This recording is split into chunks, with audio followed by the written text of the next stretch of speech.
প্রথম এপিসোডেই দেখতে পাই মিঞ্জির crush Eugene সামনে দিয়ে যাওয়ার সময় পড়ে যাচ্ছিল। তারপর মিঞ্জি ধরে নেয়। তারা দেখে সবাই অবাক হয়ে যায়।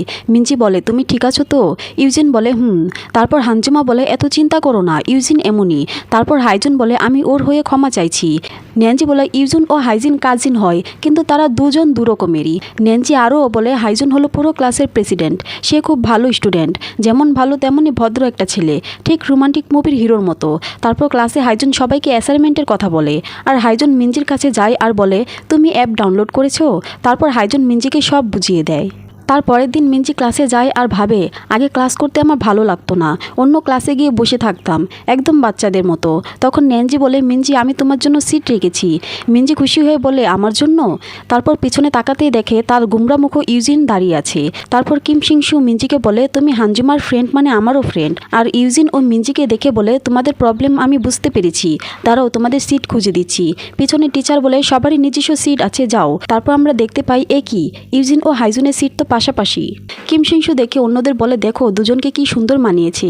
তারপর মিঞ্জি ইউজিনকে হাই বললে ইউজিন কোনো কথা বলে না। তারপর টিচার মিঞ্জির সাথে কথা বলে, নতুন স্কুল কেমন লাগছে? মিঞ্জি বলে, ভালো। তখন টিচার বলে, তোমার চুলগুলো ব্রাউন কালার, একটা ছবিতে দেখেছিলাম। মিঞ্জি অবাক হয়ে যায়। তারপর সামনে দিয়ে একটা ছেলে গেলে টিচার বলে, হে সিচুন, এত তড়িহড়ি করে কোথায় যাচ্ছ? ছেলেটি বলে, আমার নাম হচ্ছে জিহু, আপনি কি মুখ দেখেও মানুষ চিনতে পারেন না? এটা কেমন কথা? তারপর দেখতে পাই টিচার বলছে, ক্লাসে নতুন কেউ আসছে, যেহেতু তুমিও নতুন, তোমাদের বন্ধুত্ব করতে সহজ হবে। তারপর দেখি ওই মেয়েটার নামও মিঞ্জি। মিঞ্জি মনে মনে ভাবে, এই মেয়েটার সাথে আমাকে গুলিয়ে ফেলছে। তারপর মিঞ্জি ইন্টারনেটে সার্চ করে দেখে মিঞ্জি নামের একজন ফেমাস মেয়ে আছে, আর সবাই তাকে ওর সাথে গুলিয়ে ফেলছে। মিঞ্জি মনে মনে ভাবে, সবাই তার আসল পরিচয় যেন জানতে পেরে গেছে, সবাই তাকে ফেক বলছে। মিঞ্জির মন খারাপ হয়ে যায়। তারপর সিং হাইজুন এসে বলে, টিচার বলছে নতুন একজন মেয়ে আসছে, রেজাল্ট খুব ভালো আর দেখতেও খুব সুন্দর, কি যেন হয়েছে, তাই এই স্কুলে ট্রান্সফার নিচ্ছে। টিচার বলছে, কি যেন হয়েছে? কৌতূহল জাগলো, আর কৌতূহল নিয়ে আমি ঘুমাতে পারি না। মিঞ্জি মানে বললে হাইজুন বলে, কেন তুমি সেই মেয়ে না? হাইজুন মিঞ্জির মুখের দিকে তাকিয়ে বলে, তুমি অন্য কেউ মিঞ্জি, তোমার কোনো দোষ নেই, কারণ তুমিও তো মিঞ্জি। তখন মিঞ্জি মাথা নাড়ায়। হাইজুন বলে, আমি আগেই বুঝেছিলাম। মিঞ্জি বলে, কাউকে বলো না প্লিজ। তখন মিঞ্জির টেনশন হয়, ওই মেয়েটা আসলে কি হবে তার। পরের দিন ক্লাসে গেলে সবাই মিঞ্জিকে ঘিরে ধরে আর বলে, তোমার ইনস্টাগ্রাম অ্যাকাউন্টে এত ফলোয়ার?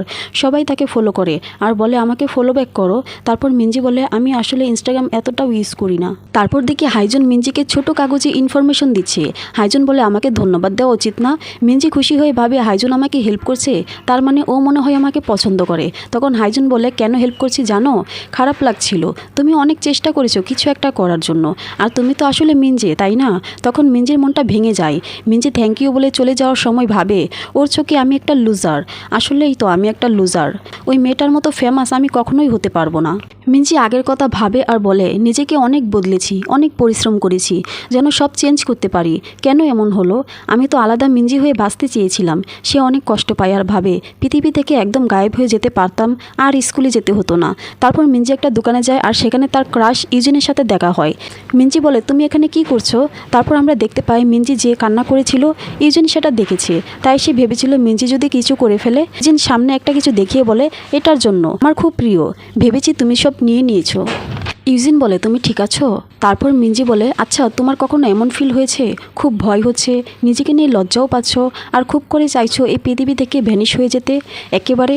ইউজিন বলে, মিঞ্জি বলে, তখন তুমি কি করলে? ইউজিন বলে, বেঁচে রইলাম। মিঞ্জি তারপর ইন্টারনেটে সার্চ করে, ভ্যানিশ হও অথবা বাঁচো। ইউজিনকে দেখে সে আত্মবিশ্বাস পায় বেঁচে থাকার। তারপরের দিন ক্লাসে যায় আর মিঞ্জি ভাবে, আজকে ওই মেয়েটা আসবে। মিঞ্জি ভাবে, মেয়েটা স্মার্ট, দেখতেও সুন্দর, আমি ওর সাথে দাঁড়াতেও পারবো না। তারপরে আমরা ওই মেয়েটাকে দেখতে পাই। মেয়েটি আসে আর নিজের পরিচয় দেয়, হ্যালো আমি মিঞ্জি। সবাই তখন অবাক হয়ে যায়।